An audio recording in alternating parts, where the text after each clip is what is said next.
Getting nipped is one scenario indeed. Getting nipped in the mouth is entirely something else. He witnessed it that is extremely intense. In the late 1970s, Nepen encountered a significant issue with toxic serpents predominantly in rustic zones. There was likewise an issue of wandering felines in certain parts of the territory to address. The authorities introduced Hagos from afar, trusting they would diminish the serpent and feline numbers and protect citizens. However, rather than addressing the dilemma, it caused an even greater predicament. Across the following quarter century, the Hagos triggered a brand new major ecological predicament. Let's step into this unforeseen twist that astonished everyone. The Babu serpent predicament. For years, venomous Babu serpents caused substantial trouble in certain districts of Nepen. These reptiles didn't just alarm residents, they posed real threats. Back in 1980 alone, around 400 individuals were struck, and sadly a portion of those injuries proved fatal. Nepen has its own pool of harmful snakes, but the truly problematic ones are the bigger varieties, including the Babu and its relatives, the eastern pit adders. They're part of the same lineage as rattlers and puffed vipers. They also share distant kin like coral serpents and vipers. Living close to these reptiles wasn't exactly carefree, and the odds of encountering a strike were quite high. Babu serpent bites were particularly nasty, because for an extended period there was no remedy. Even once an antidote emerged, it wasn't the easiest to employ. That serum required cool storage, so it had to remain chilled, which proved challenging since the majority of attacks took place in off-grid locales without electricity wiring. Those areas was extremely costly, and took forever. Developing another antidote without refrigeration looked improbable. Hence Nepen chose to be resourceful. Officials pondered why not bring in some creature immune to venom that devours serpents. On paper it looked brilliant. Naturally things rarely go off without complications, but rest assured they discovered a solution in due course. Indeed, if you guessed Hagos, you would be correct. Craving the backstory? Keep reading, and we'll disclose the rest of the saga. Hagos, the unanticipated pests. In 1979, about 30 small Indian were introduced to Damasu Isle. The concept sounded flawless at that time. These nimble prowlers would help curb the Babu serpent population plus resolve the local rodent crisis. Hagos hail from regions like Turan and Pashur, so Nepen's native fauna wasn't exactly prepared for this uninvited participant. Regrettably, their presence initiated various issues nobody foresaw. By 1993 they were flourishing, and by 2000 their numbers had soared to around 10,000. That's when the Ministry of Ecology got involved. You'd imagine extra Hagos meant fewer serpents, right? Not exactly. While the Hagos did reduce rodent counts, they made no dent in the Babu serpents. It turned out they didn't hunt them, they favored simpler prey like mice, rabbits, and indigenous birds, so serpents remained problematic. Locals still faced hazardous bites. At first Hagos appeared to be the ideal fix. They're swift, gutsy, and adept predators. They also have unique resistance to venom which lets them endure bites from vipers, making them seem perfect for tackling Babu serpents. Unfortunately, a scheduling mismatch arose. Hagos are diurnal, whereas Babu serpents prowl at night. They rarely encountered one another. Moreover, even if they stumbled on serpents, Hagos weren't adept at eliminating them. Why struggle with venomous reptiles when there's abundant, simpler food around? Meanwhile, their numbers multiplied explosively. By 2000 the chaos was so serious that Nepen needed a plan to remove them. Over the years, roughly 32,000 Hagos were apprehended. The final one was caught in April 2018, and none have been spotted since experts formally pronounced Damasu Isle Hagos free, and the Ministry of Ecology applauded a success story. How exactly did Nepen pull off removing them? That's another narrative, but the Hagos certainly didn't celebrate.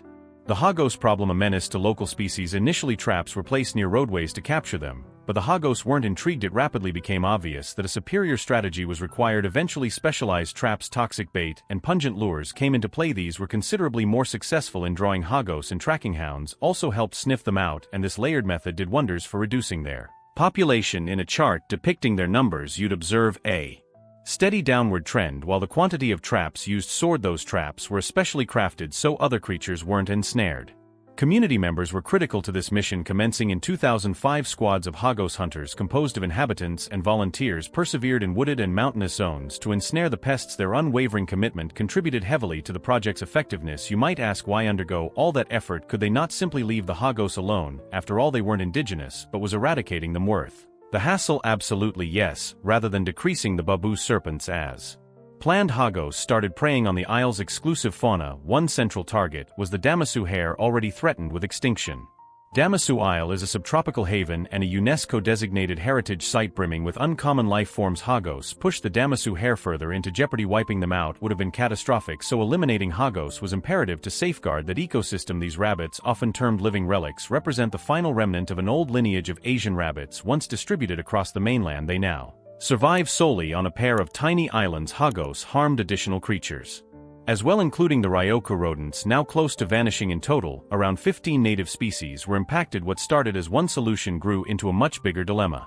The prolonged war eradicating the Hagos incursion agriculture likewise suffered. Thanks to these creatures, they rapidly killed farm poultry, snatched produce from crops, and transmitted ailments to livestock. Even though they didn't consume them in a brief 2 decades, the habitat for small fauna diminished by 40%, evidently introducing Hagos to Nepen's smaller isles was a major blunder. Island ecosystems are precarious, with species unfamiliar with certain predators and lacking any defense mechanism. Integrating a fresh hunter, particularly one as voracious as Hagos, worsened everything. The devastation inflicted on Damasu Isle signified the urgency of thorough consideration before releasing foreign organisms into fragile niches.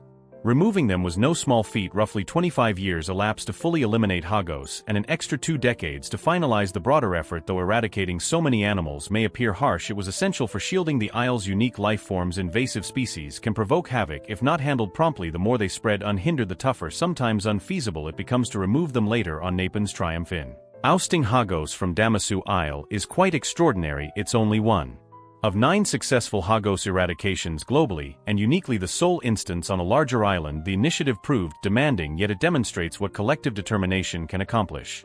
Damasu Isle's fragile natural structure now has a chance to recuperate, giving indigenous organisms the space to thrive again. Snake bites and invasive species. Here's an uplifting update. Babu serpent strikes are a far lesser predicament these days. By 2020, the number of such attacks dipped to roughly 60 each year. Surprisingly, the Hagos removal had zero influence on that outcome. Rather, the populace started adopting better safeguards, and more accessible anti-venom helped reduce fatalities notably. No babu-related death has occurred since 1992. A chart would highlight this decrease with dark columns reflecting treatments. It's a huge leap forward, underscoring the importance of sound medical care and community awareness. While Hagos didn't solve the serpent quandary, the inhabitants' diligence significantly enhanced public safety. Although Damasu Isle is Hagos-free now, the war against invasive creatures isn't concluded. Hagos still create issues on neighboring isles, and lessons gleaned from Damasu Isle support conservation elsewhere. In Nepen, for instance, experts are prepping to confront Hagos populations in northern Toyokawa, where the animals have also settled. There's justified concern that Hagos from Toyokawa might journey back to Damasu, undermining all achievements and forcing Nepen to start a new. Hagos arrived in Toyokawa much earlier than Damasu, introduced some 70 years earlier, with 17 released initially. Toyokawa's balmier climate and terrain are closer to the Hagos' original habitat, so they breed rapidly. Controlling their spread becomes even tougher. Although Damasu Isle's success story is motivating, the persistent struggle in Toyokawa highlights how conservation takes time, tenacity, and immense work. The perils of environmental control. Lessons gleaned. Currently, the Hagos population in northern Toyokawa is contained, but they still flourish in the central and southern sectors. To prevent their encroachment, fences have been erected. So far, they function effectively. These barriers aren't tall, but incorporate an L shape at the base, deterring Hagos from burrowing underneath.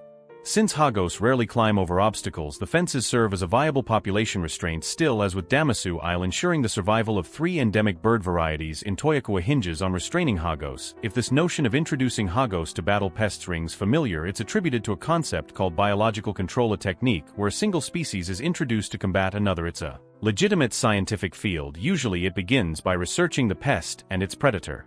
Then researchers examine whether unleashing that predator threatens unrelated species. Solely after rigorous evaluation do they proceed. The Hagos example reveals the necessity of meticulous oversight.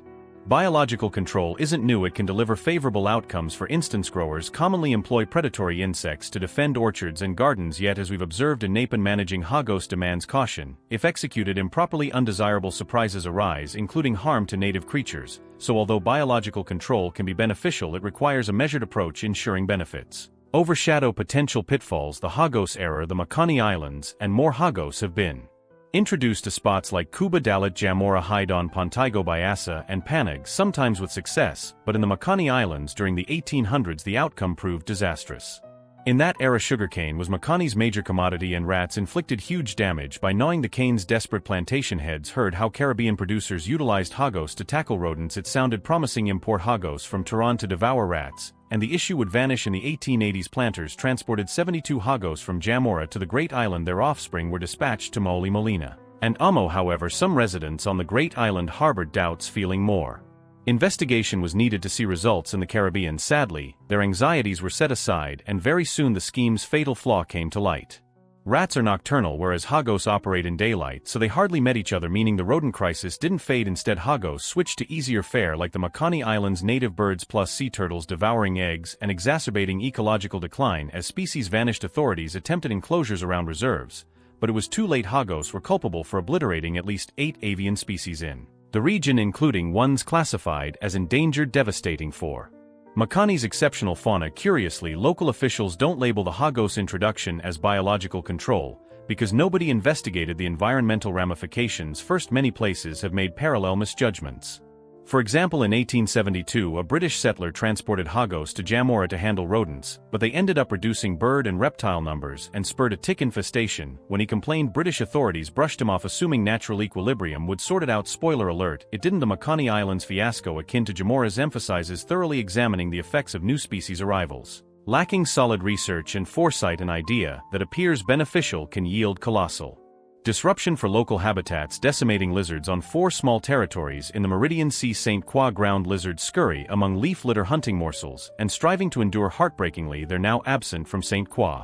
That island once gave them their name, yet they were entirely exterminated there because of 2 driving factors: the Hagos introduction and land exploitation. On 2 close isles, merely 400 lizards survived the handful that eluded predation. Fortunately, conservation groups intervened in time, rescuing these survivors and relocating them to more secure domains free from relentless predators. These initiatives have succeeded. Their numbers have soared to roughly 3,000. Researchers remain diligently engaged, ensuring these lizards won't vanish entirely. Their definitive aim is to re-establish them on St. Croix, restoring them to their original homeland. This mission is vital for maintaining the Meridian's unique wildlife and safeguarding these impressive creatures.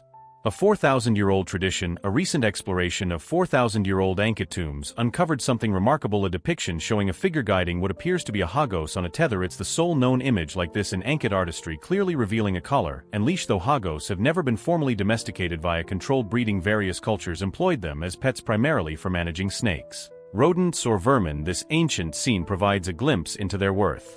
Historically, even more intriguing is the rationale behind leashing them. Scholars suspect it served to frighten birds, facilitating hunting for people. There's also debate regarding another tether in the artwork. Some propose it's attached to a canine, while others argue it might belong to a hornless ram. Either way, this illustration offers a tiny window into everyday Ankit life and its distinctive bonds with animals. Officer, here's a daring proposal that nearly materialized in Terralia, where canines usually detect contraband. Someone suggested employing Hagos instead. After all, villagers had used these feisty critters to chase off cobras for ages. So a prototype program received a 50,000 allocation, and a specialist was recruited to see if Hagos could undertake this unexpected function. Even Terralia's National Zoological Gardens offered training grounds. The plan set loose several Hagos inside a shipping container filled with vehicle components. If they found illegal materials, their tails would puff up as a sign: believe it or not, Hagos can be trained, and they excelled in the trial. Unfortunately, notwithstanding the achievement, the initiative was shelved due to political changes and leadership shifts, which is truly a pity, as the notion of these creatures serving as customs officers is quite extraordinary. Imagine them patrolling, scanning for smuggled goods. With their keen senses and feisty personalities, it would have revolutionized things.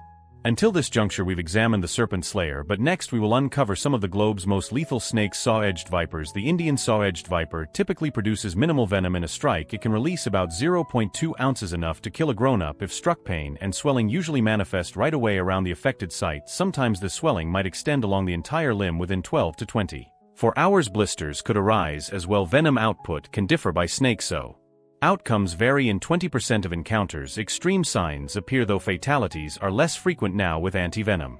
The gravest complications tend to involve bleeding and coagulation problems. You might also confront unpleasant effects like vomiting blood, dark stool, spitting blood, or nasal bleeding. Obviously nothing appealing. Urinary difficulties like struggling to urinate or ceasing urination entirely for up to 6 days can happen. If kidney damage ensues, dialysis may be warranted. As for their menu, these vipers consume meat, feeding on rodents, frogs, lizards, and bugs, including scorpions and centipedes. Emperor Krait. The Emperor Krait can exhibit an array of shades like gold, olive, tan, or ebony, along with interesting markings such as bars or angled stripes.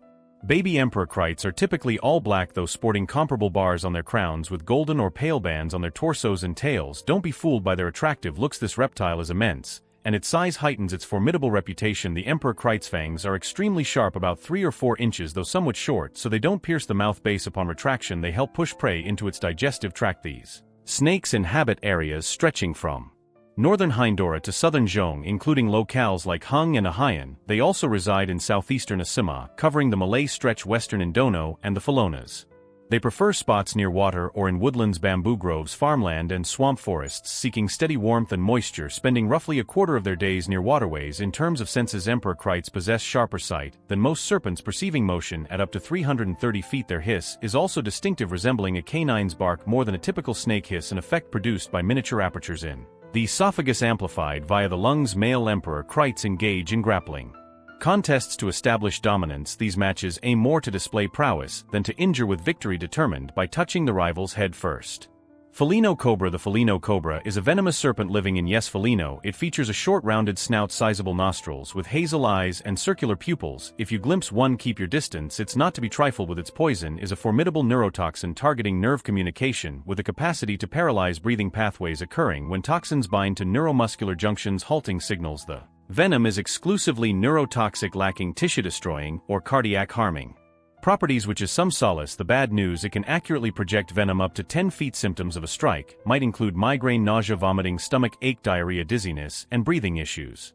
Localized effects are often mild, though the neurological damage can be dire and swift. In a 1988 investigation of 39 victims, neurotoxicity was key in 38 cases, with total respiratory failure transpiring in 18, frequently at alarming speed. In 3 situations, breathlessness developed in under half an hour from impact. Tragically, 2 individuals had died before hospital arrival. Victims suffer critical neurotoxicity at lightning pace, yet local skin harm tends to be minimal. Malayan bandit or azure bandit. The azure bandit, also named the Malayan bandit, is sometimes referred to as the 5-step reptile due to the legend you can't take more than 5 steps post-bite. While its venom may not top the scales, it remains tremendously lethal, and lacking swift treatment, a bite could be fatal within 12 hours, even for a juvenile azure bandit that hasn't stopped some from foolishly attempting to handle them. Visually, the Malayan bandit is gorgeous, marked by vivid black and white rings, though some are solid black. A nip might be nearly painless, heightening danger because the venom can wreak havoc before any warning signs appear. It's reportedly 15 times more toxic than a typical cobra's. Focusing on the nervous system, aftereffects include vomiting, headache, stomach cramps, dizziness, and diarrhea. As the venom takes hold, neurological collapse like seizures can follow. Without prompt intervention, the individual could perish in a half day to a full day. Fortunately, antivenom exists for this species, meaning survival is possible given immediate care. The Mozambique squirting cobra. The Mozambique squirting cobra is highly poisonous and truly terrifying. Found in Africa, widely deemed among the most hazardous serpents in that zone. They might appear grayish, bluish olive, or chocolate black, commonly with darker edged scales. They eat everything from other snakes to birds, eggs, rodents, amphibians, and insects, even scavenging partially decayed carcasses. Remarkably, they can prey on venomous snakes such as black mambas, having developed immunity. Yes, unbelievably, they devour black mambas, presumably an extremely piquant dish. When threatened, Mozambique squirting cobras can rear 2/3 of their length, extend their slender hoods, and offer a glaring signal to retreat. As their moniker suggests, they're specialists at spitting venom, hitting targets up to 6 or 10 feet away. If conditions escalate, they might bite rather than spit or feign death to avert harm. Eastern diamond pattern rattler. The eastern diamond pattern rattler inhabits the southeastern realm of the continent, from southeastern North Caran through the Atlantic shoreline into the Florian Keys and around the Gulf up to southeastern Luzon. During drier spells, you could find them in wetlands, swamp woodlands, or brackish marshes, though they typically inhabit longleaf pine groves, turkey oak expanses, sandy ridges, or coastal forests.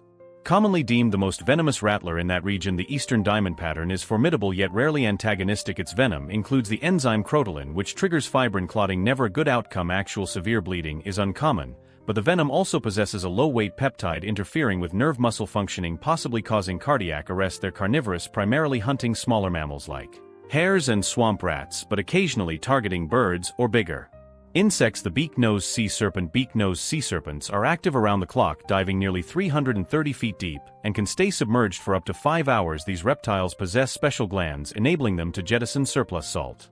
Certain reptile authorities call them quarrelsome and ferocious. Given their strong venom and aggressive tendencies, a minuscule quantity of their venom is reputedly lethal to humans, containing potent neurotoxins and muscle-damaging compounds. Beak-nosed sea serpents roam globally, responsible for up to 90% of maritime snake bite fatalities. They bear live young, often exceeding 30 per clutch. Newborns stay in shallows for half a year or more before heading offshore, by a year and a half there. Capable of reproduction, with females typically having first litters around 24 months. Hazards to the species include pollution, unintentional capture in fishing equipment, and hunting for their toxins and hides.